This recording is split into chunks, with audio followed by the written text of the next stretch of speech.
book is 708 pages. I'm currently in the middle of so many series right now. I don't have a specific number for you, but it's definitely over 10. I'm gonna attempt to get through all of those series, and we're just gonna start with 3 for now. Anyway, I do have places to go right now, so I will get into this series later, but I could not wait to open this package. I actually do need to read the first page to make sure everything's okay.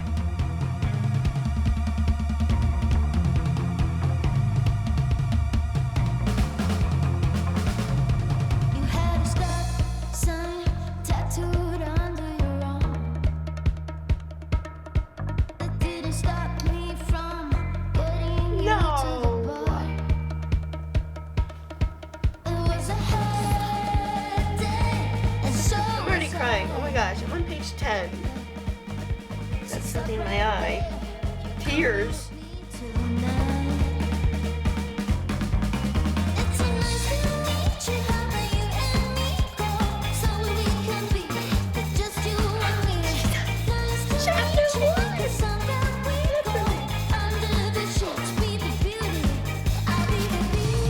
What a fantastic way to start this video.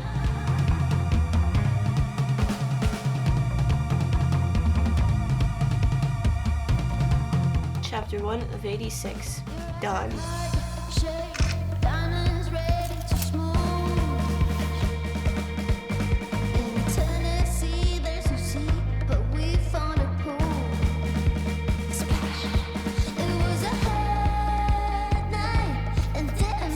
Not again. Not gonna do it this time. Not gonna do it. I'm 100 pages into Magnolia Park's Into the Dark, and I know none of you could guess this, but I am emotionally invested in this story. This is the 5th book in the Magnolia Parks universe, and technically the 3rd and final Magnolia Parks book. But there should be another Daisy Hates book, and that is in this universe. Now, this series is about extremely toxic relationships, not just romantic, but familial and friendships as well. It follows a group of characters that are high society, similar to Gossip Girl, but they're British, more famous, and written in the most beautiful way you could imagine. And like, there just like happens to be gangs, but that's more of a focus in like the Daisy Hates books. Which, by the way, Magnolia Parks and Daisy Hates, it's the same series, it just like specifically follows different couples.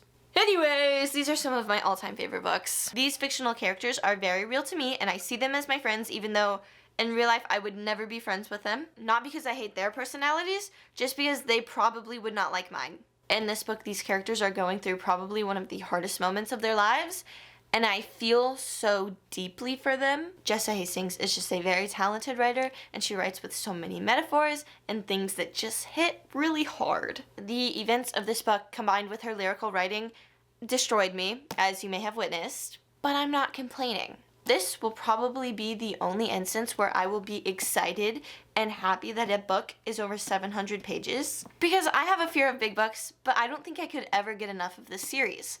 Am I getting ahead of myself? Maybe I'm only 100 pages in, but I would like to read another 600 pages of this. I did have to put this book down in the middle of chapter 2 to call my mom because I was so distraught that I started to shake. But don't worry, I watched a couple of episodes of Modern Family to calm down, and now my eyes only burn like a little bit. Also, Suki Waterhouse and Harry Styles were mentioned in this book. Jessa! I would like to think that I'm going to get through this book in a timely manner, but let's be real here, I'm not going to. Okay, now I'm just going to get to my wild plans.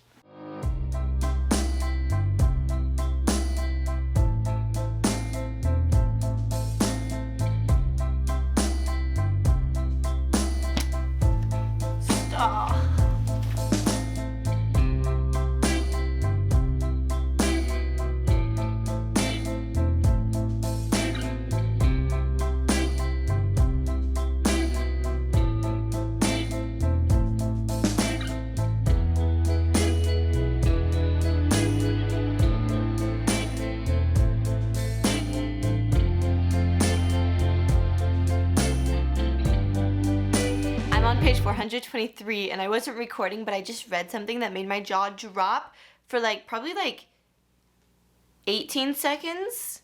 It's just that something very unexpected was said, and I was thinking to myself, how could someone say that to another human being? That is completely beyond me. And then I remembered, oh, it's fiction. It's a book. It's not real. this book. I keep just like reading things and I'm like halfway through a page, halfway through a chapter, and then I read something and I'm just like, I have to close this or I'm gonna lose it. I'm gonna lose it. This series has just put me on an emotional roller coaster because there's these moments that are so sweet, and when everyone's personalities are shining through, all the positive parts of their personalities are showing through. But I feel like that only lasts for like a short amount of time, and then something detrimental happens, and then I'm just like, okay, well now here I am again crying. And my brain for some reason thinks these fictional characters are real, and I think that's why I love it so much, because I'm like, they are real. I want to feel happiness again, and I feel like continuing to read this is not going to give me that, but I'm still going to do it. I think I'm ready for these characters to have their happy ending, but it makes me sad to say because I don't want to leave this world. Anyway, I'm going to keep reading, and do we think I'm going to cry more? Maybe, maybe not. I feel like I'm good now. I feel like I'm good. I might cry during like the last chapter just because I'm sad it's ending, but I think I'm going to be good for the rest of the book. I think I've cried all my tears. I think we're good. Let's go see if my prediction's correct.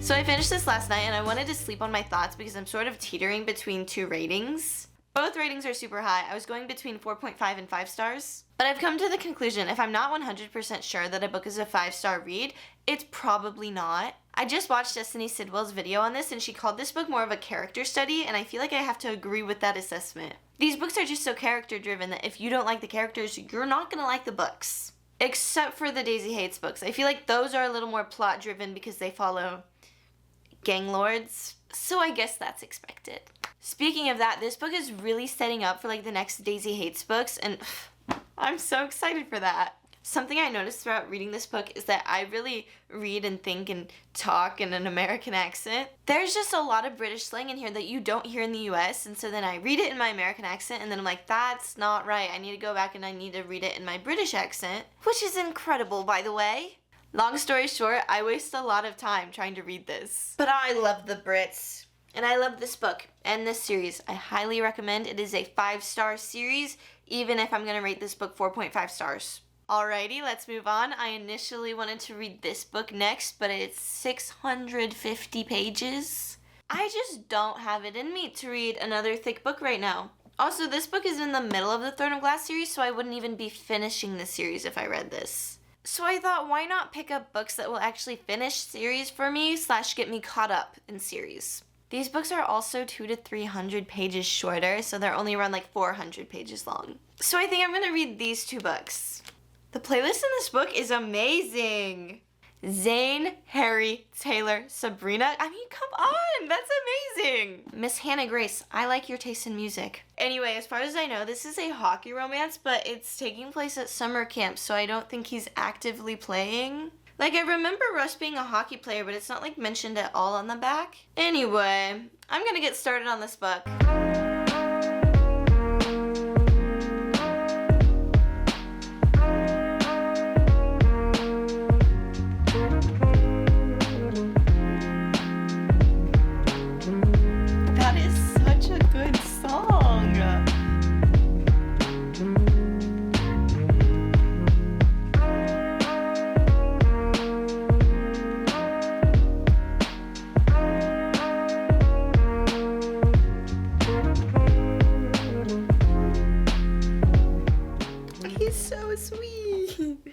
I'm 180 pages into Wildfire. This book follows a different couple than Icebreaker. We have Russ and Aurora, who met at a college party. And at this party, they, had a fun time, if you will. They then find out they're both working at a summer camp that has a no-staff fraternizing rule. Will they keep their hands to themselves, or will they risk their jobs for companionship? I'm definitely reading this at a quicker rate than I did Magnolia Parks, and I think that's because this falls under, like, the fluffy category, and Magnolia Parks doesn't.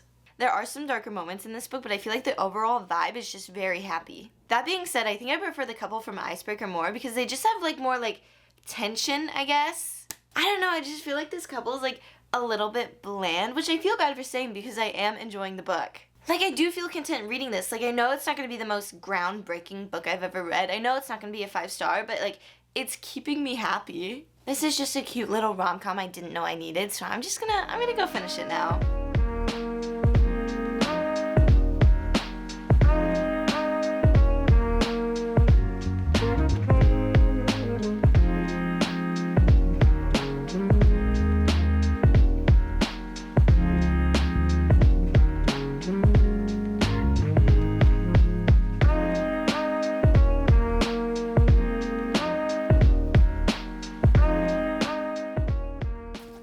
Wildfire last night, and I think I'm going to give it 3.5 stars because it's just giving a 7 out of 10. There's parts of this book that are amazing, and then there's other parts that are like a little bit boring. I wasn't the biggest fan of some of the conflict that happened, but I really like the setting and the characters, so I feel like it almost balances out. But it does feel good finishing this book because it's another series I can check off my list as like caught up. Book 3 comes out in June, and I'm excited to get my hands on it because I really like the character it's about. But for now, I'm going to start Ruthless Vows by Rebecca Ross. This is book 2 to Divine Rivals, which is the last book of the Letters of Enchantment series. Now I'm going to read it and check it off as another series I've completed.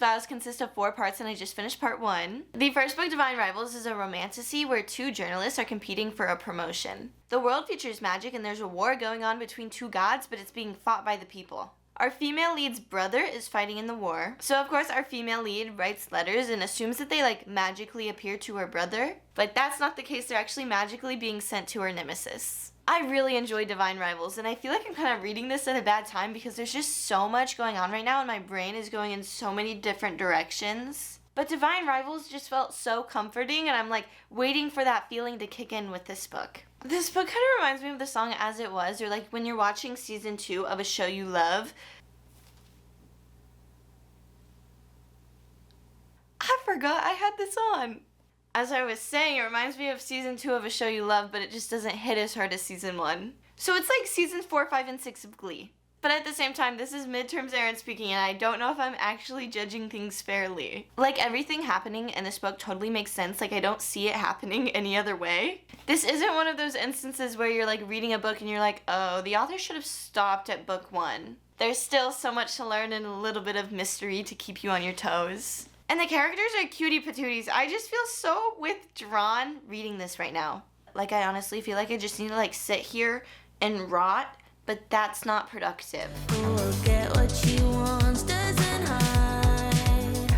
Always out in the sun, and it kills me. I'm stressed, man. No. Pass me by in the city of dreams. Wish that I had the power in me, but I'm just too madly insecure. All the time that I'm wasting, always looking at strangers, thinking they're so much better than me.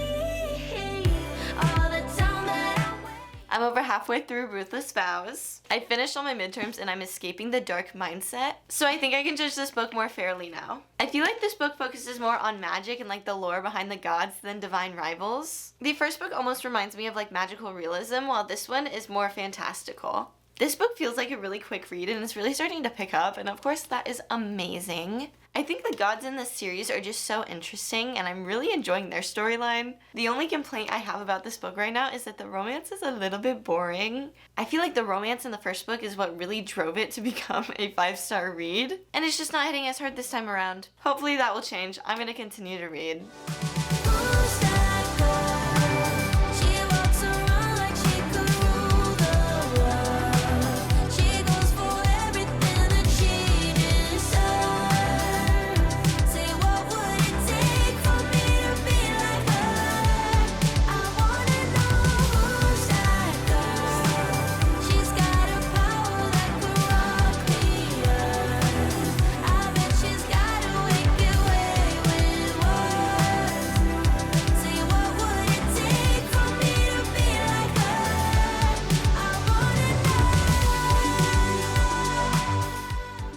finished, and the second half of this book is really good. The book really picks up in the second half and made all the parts that I wasn't the biggest fan of from the first half worth it. I'm gonna give this book 4 stars. I think the ending really suits the duology well, but I still prefer the first book over this one. I just feel so satisfied now because I have all the answers to every question I had. Now I feel like I just need to like sit and process everything I've read. Anyway, I hope you liked this video. If you would like, comment, subscribe, I would very much appreciate it, and I will see you at some point or another.